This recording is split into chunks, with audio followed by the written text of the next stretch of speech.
તો બાળકોને વાહન આપતા પહેલા વાલીઓ સાવધાન થઈ જાય। નવસારીમાં પૂરપાટ ઝડપે ટાબરિયા નીચે પટકાયા।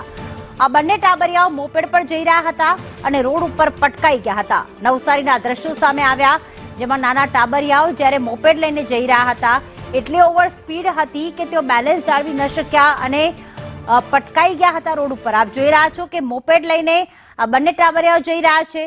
આસપાસ લોકો પણ ત્યાં આવી પહોંચ્યા હતા। રાજન જોડાઈ ગયા છે। રાજન, જે મોપેડ ચલાવી રહ્યા હતા આ નાના કિશોરો, તેમની ઉંમર કેટલી હતી? લર્નિંગ લાયસન્સ પણ ન હોય તેટલી ઉંમર દેખાઈ રહી છે। શું વિગતો સામે આવી આ ઘટનામાં?